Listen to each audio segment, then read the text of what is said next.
My name is Tom Heinrich. I am a psychiatrist and family medicine physician at the Medical College of Wisconsin here in Milwaukee, Wisconsin.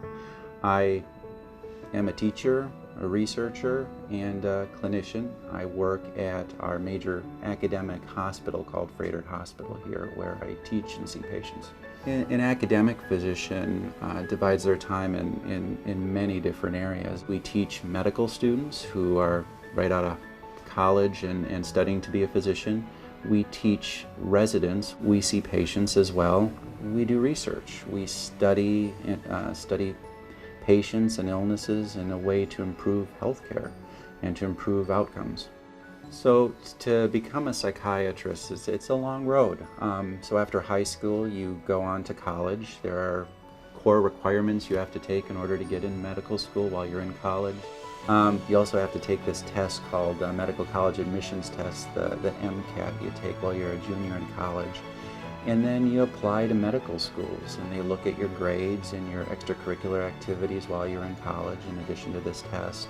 And then medical school is another 4 years, and it's usually divided in 2 years of classroom work. And then in your last 2 years, you transition from the classroom into the hospital.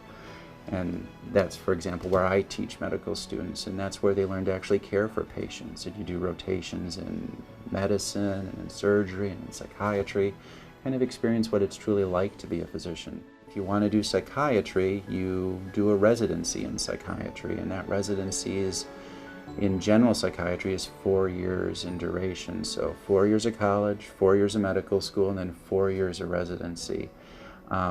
The good news is you're actually paid for the residency. So after you train in general psychiatry, you can do any number of specialties, or subspecialties in psychiatry rather. If you're interested in working with children and adolescents, you can do something called child and adolescent psychiatry, in which you train for an extra 2 years to work with that patient population.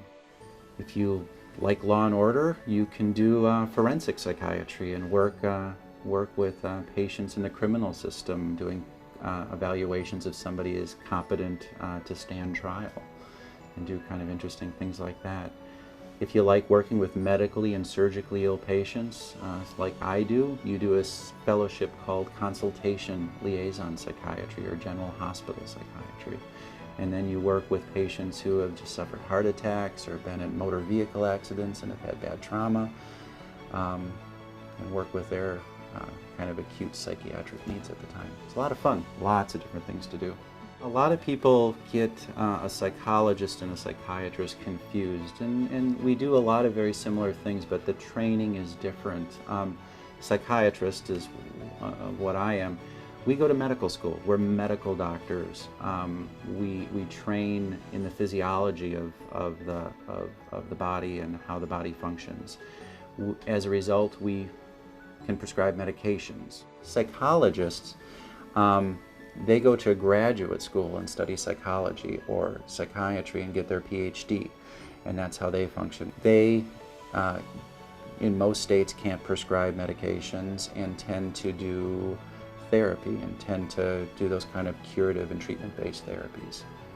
Research can be any number of things. It can be seeing a really interesting case in the hospital and thinking about how my colleagues would want to hear about this case and writing it up and teaching people based on that case of things you learned in caring for that.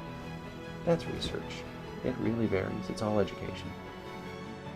There are a lot of rewards to being a psychiatrist, and those rewards run the gambit if you're in academics to teaching and watching a light bulb go on a student as they understand a concept, or as a resident sees something for the first time, or cures something for the first time. It's an amazingly rewarding experience to watch that and to know you played a role in that.